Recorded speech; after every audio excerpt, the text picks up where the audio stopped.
સૌરાષ્ટ્રનું અગ્રીમ ગણાતું Gondal market yard ખાતે ગઈકાલ મોડી સાંજે છે ડુંગળીની આવક છે તે શરૂ કરવામાં આવી હતી। ત્યારે આપણી સાથે આસિસ્ટન્ટ સેક્રેટરી રીતેશભાઈ જોડાયા છે। રીતેશભાઈ, કેટલી આવક થઈ છે અને કેટલો ભાવ મળી રહ્યો છે? સૌરાષ્ટ્રનું અગ્રીમ ગણાતું ગોંડલ માર્કેટ યાર્ડ ખાતે ગત રાત્રિના લાલ ડુંગળીની આવક શરૂ કરવામાં આવેલ હતી, જેમાં પોણા 2 લાખ કટ્ટાની આવક થયેલ છે અને ખેડૂતોને ભાવ જોઈએ તો 51 રૂપિયાથી લગાડીને 450 રૂપિયા સુધીના ભાવ મળી રહ્યા છે અને વાહનો જોઈએ તો 1800 થી 2200 સુધી વાહનોની કતારો લાગી હતી। હાલ કેટલા વાહનો બહાર છે?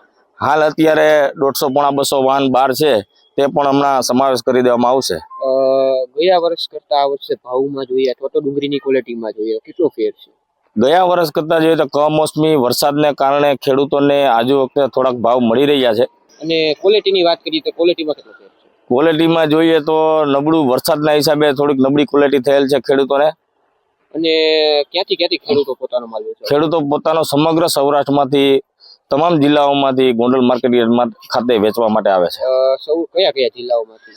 રાજકોટ જિલ્લો, જુનાગઢ જિલ્લો, કેશોદ, જામનગર, ભાવનગર, જુનાગઢ, ગીર સોમનાથ સમગ્ર જિલ્લામાંથી ખેડૂતો પોતાનો માલ વેચવા માટે વેપારીની વાત કરીએ તો વેપારી ક્યાંથી લેવા આવતા હોય? વેપારીની વાત કરીએ તો ડુંગળી માટે બિહાર, બંગાળ, પંજાબ, રાજસ્થાન, યુપી, એમપી, મહારાષ્ટ્ર સમગ્ર રાજ્યમાંથી વેપારીઓ ડુંગળીમાં ખરીદવા માટે આવે છે। અને જોઈએ તો ભાવમાં છે તે આને રહેશે કે આવનારા દિવસમાં ભાવ વધશે? ભાવમાં બહુ કહી ન શકાય, પણ અત્યારે તો થોડા ભાવ સારા છે અને આગળ સારી ક્વોલિટી આવે તો ભાવ ચોક્કસ વધુ મળશે।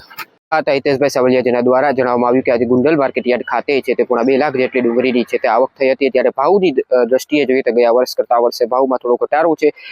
કમોસમી વરસાદને લઈ જે પણ ડુંગળીઓ છે તે કે કોઈ બગડી છે તેના હિસાબે ભાવમાં છે તે ઘટાડો જોવા મળ્યો છે। વૈષ્ણવજન તો